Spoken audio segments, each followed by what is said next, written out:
చెట్టుకి పుట్టకి చెరువుకి అన్నిటికి వదలాలి కదా.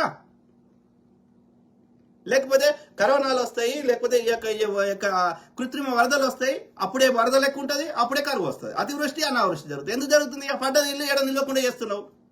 పడ్డప్పుడు ఇంట్లోకి వస్తున్నాయి, అవి మళ్ళీ సముద్రంకి వెళ్ళిపోతున్నాయి.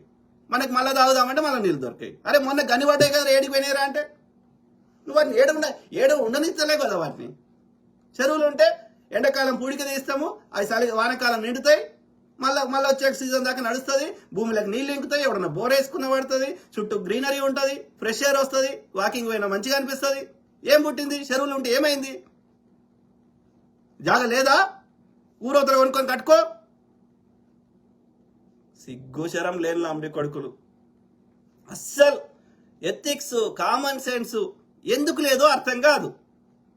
వాని ఇంట్లో చెత్తేస్తే అయ్యో నా ఇల్లు అంటాడు. మరి రోడ్డు